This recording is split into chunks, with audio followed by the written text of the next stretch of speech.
குரு பார்க்க கோடி புண்ணியம் என்பார்கள்.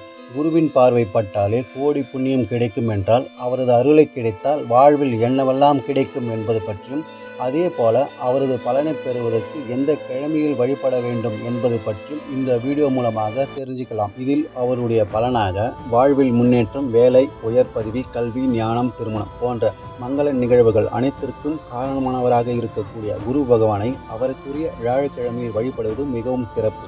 அதே போல அவரை வியாழனன்று சரியான முறையில் வழிபட்டால் அவரின் அருளால் நம்முடைய வாழ்வில் மங்களகரமாக மாறும் என்று ஆன்மீக புத்தகத்தில் பல இடத்தில் சொல்லப்பட்டிருக்கிறது.